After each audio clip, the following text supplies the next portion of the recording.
አሰላም አለይኩም ወራህመቱላሂ ወበረካቱ። ውድና የተከበራችሁ የነሂላ ሚዲያ ቤተሰቦቼ እንዴት ናችሁ? እንደምታዩት የሌላ ኑር ሰቦ የቤተሰብ አቀባበል ወንድሞቿ፣ አጎቶቿ፣ ቤተዘመድ ሁሉም አበባ ይዘው ግን በእንባ ነው እንትን ያሉት። በጣም እኔም አልቅሼ ሞትኩ ወላሂ።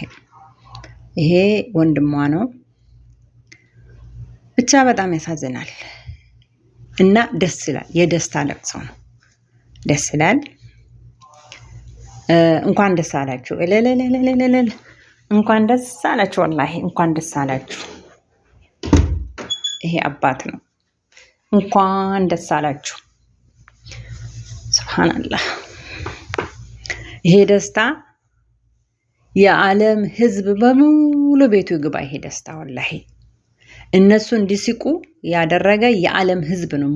ኢትዮጵያውያን ብቻ የዓለም ሕዝብ ላይክ ሰብስክራይብ ያደረጋችሁ ማለት ነው። ሼርም ያደረጋችሁ አድርሱልኝ ለቤተሰቦቿ። ደግሞ ይሄን ሁሉ ደግሞ ደስታ ለማምጣት ሲታገሉ የነበሩትን ደግሞ የመጀመሪያዋ ፋሲካ ናት። እዚህ ጋር ቁጭ አድርጊያታለሁ። በአጠቃላይ ሚዲያ ወጥታ ህዝቡ እንዲረባረብ ለመጀመሪያ ያወጣቻቸው ቤተሰቦቿን ፋሲካ ናት። ስለዚህ እሷም እንኳን ደስ አላት። የጀመረችው ጅምር በደስታ በመጠናቀቁ እንኳን ደስ አላችሁ። በአጠቃላይ ግን በሌላ ቪዲዮ ደግሞ ለሁላችሁም እመጣለሁ። መሲ ሙታለች፣ ስራዋ ግን አልሞተም።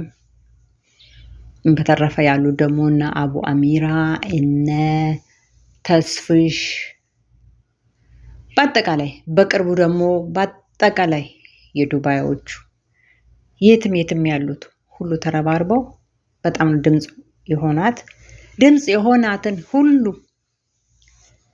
ለዚህ ደስታ እንድትበቃ ያደረጋችሁ ሁሉ ደግሞ ኸይር ጀዛችሁን አላህ ይክፈላችሁ። ያው ፋሲካ በአንዳንድ ነገር ምክንያት ባትፈለግም ዩቲዩበር ስለሆነች አልተፈለገችም ይመስለኛል። ያው እንደሰማት አንዳንድ እንትኖች እንዳዳመጥኩት ያው እሷም ተደብቆኛል ትላለች። ግን እኛ ሚዲያ ላይ እንደሰማና ያው እሷም ሰምታለች። ግን እሷ የመጀመሪያ መስማት የነበረባት ስለሆነች ያው ሳይከፋት አይቀርም።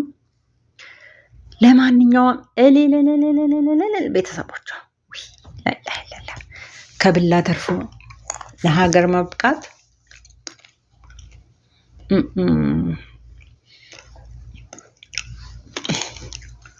እኔ ማታ አልቅሼ ነው የሞትኩት። እኔ ማታ ራዲዮት ወላሂ እኔን አሞኛል። አሁን ራሱ በጣም ነው ያለቀስኩት፣ የደስታ ማለት ነው። ከዛሬ ነገ ሲባል የሚወሩ ብዙ ነገሮች አሉ። በማል የሆነ ጊዜ እንደውም ሰውነቷ ውጭ ወጥቶ ቀኗን እየጠበቀች ነው፣ ጨርሱኝ ብላለች። ብዙ ነገር ተለፍልፎ ነበር። እንደውም ያን ሪካርድ እኔም ደጋግሜ አዳምጫዋለሁ፣ አላስቀመጥኩትም እንጂ ማለት ነው። እሷ ግን ያው ታሳሪ ናት፣ እስረኛ ናት። ምንም አይነት እንደዛ አይነትም ችግር አልደረሰባትም። መክሳት መጥቆሩ እድሜ እዛ መግደሉ እንዳለም ቢሆን ምንም አይነት ችግር እንደዛ እንዳልደረሰባት ነው እየተናገሩ ያሉት። ያው አለች፣ ይኸው አልሐምዱሊላህ ደህና ናት። ያ ረቢ ለከ አልሐምዱ ሽኩር። ከእንደዛ አይነት ፈተና አላህ ይጠብቀንም ይጠብቅልንም፣ ይጠብቅ። መላው የዓለም ህዝብ ግን አላህ ይጠብቀው። በዚች ልጅ ጉዳይ ያልተረባረበ የለም። ኢትዮጵያ አልተባለም፣ ኢትዮጵያዊ ብቻ አልተባለም፣ ወይም አንድ ብሔር ተጠርቶ ወይም ሁለት ብሔር አይደለም። መላው የኢትዮጵያ ህዝብና የዓለም ህዝብ የኤርትራ የሁሉም ህዝብ ነው የተረባረበው ይችን ልጅ ለማዳን ማለት ነው። እና አሁንም በድጋሚ እንኳን ደስ አላችሁ ቤተሰቦቿ። ሌላ እንኳን ለሀገርሽ ምድር አበቃሽ። እና ሌላ በጣም ያሳዝናል። ያው ልንጠቀም እንወጣና አንዳንዴ እንዲህ አይነት ነገር ይገጥማል።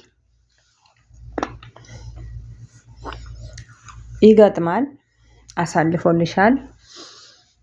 እንግዲህ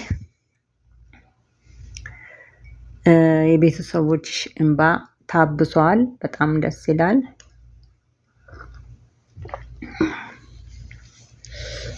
ያ አላህ ደስታ ለካ ልክ የለውም። ዋይ አንዳንዴ እኮ ደስታ ወሰን የለውም። በቃ ይሄን ያህል ደስታ ወሰን የለውም። በአጠቃላይ እኔ እንጃ ልክ የለውም፣ ወደር የለውም። በጣም ነው ደስ ያለኝ። አባት እናት ከዛሬ ነገ ምን እሰማለሁ እያሉ ለዚህ መብቃታቸው በጣም ደስ ይላል። አሁን እዚህ ጋር የፋሲካን ያደረኩበት የመጀመሪያ ሚዲያ ላይ ይዛቸው የወጣች እሷ ስለሆነች ነው። አሁን ልትቀበል ያው በአንዳንድ ምክንያቶች የለችም። ያው ደህና ነገር ሁሉ የሚያደፈርስ ነገር አይጠፋም። በሱ ደግሞ እንመለሳለን ኢንሻአላህ። ቢሆንም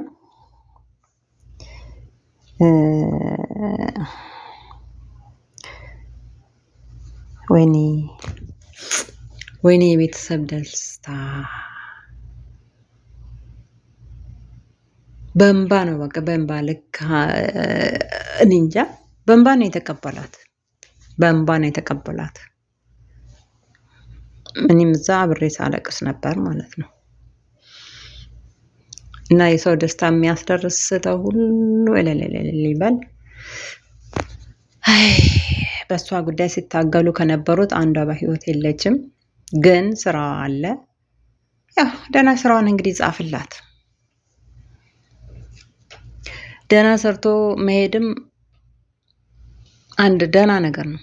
ደህና አድርጎ መሄድም ማለት ነው። ስም በደህና ይነሳል ማለት ነው። ሁሌ ስም በደህና ይነሳል እና በጣም ደስ የሚል ወዮ። እኔ ሀገር ቤት ብኖር ግን ሄጅ ዘይራታለሁ ኢንሻአላህ ካለ። አሁን ደግሞ አላህ ብሎ ከገባው ሳልዘይራት መቼም አልመለስም። ቤተሰቦቿን ሳልዘይር አልቀርም ኢንሻአላህ። እና የስደት እህቶቼ ሁላችሁንም በያላችሁበት አላህ ይጠብቃችሁ። አላህ ይጠብቃችሁ። ከእንደዚህ አይነት ፈተና አላህ ይጠብቃችሁ። እኔ አንድ ቀን የገጠመኝን ብነግራችሁ ወላሂ በጣም ከባድ ነው። እስካሁን ግን እኔም ያው እስር ቤት ነኝ ማለት ነው። ልጁ 7 ዓመት 8 ዓመት 9 ዓመት ነው። ስመጣ 7 ነው። ቢያንስ እዛኔ ደግሞ 2 ዓመት ሳይሞላኝ ይቅርም 9 ይሆናል እና በጣም ይማታል። እኔም ከፈሴ የተጣላው ነኝም። በቃ አላልፍም። ትዕግስት የሚባለው ነገር የለኝም። ግን አደጋ ላይ ጥሎኝ ነበር እና አልሐምዱሊላህ ያችን ቀን ሳስታውሳት ይሰቀጥጠኛል። አላህ ለልጆቼ ስል ተፍቶኛል ማለት ነው።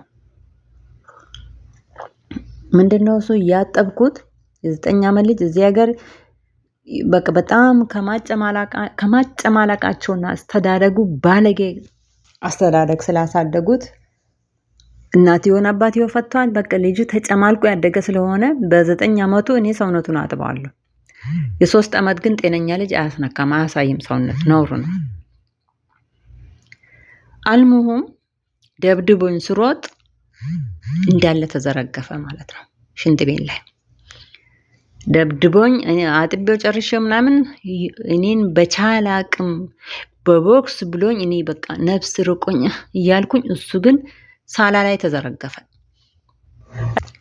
እንደገና የኔ ህመም እሱን ሳይ የኔ ህመም ጠፋና እኔ እንዳመመው ሰው ብዬ ስል ጎዳሃት ወይ ብሎ ደንግጦ ተነሳ ልጁ ማለት ነው። ሹፉ እንግዲህ እዛው ነፍሱ የሚወጣ ያህል ነው የወደቀ።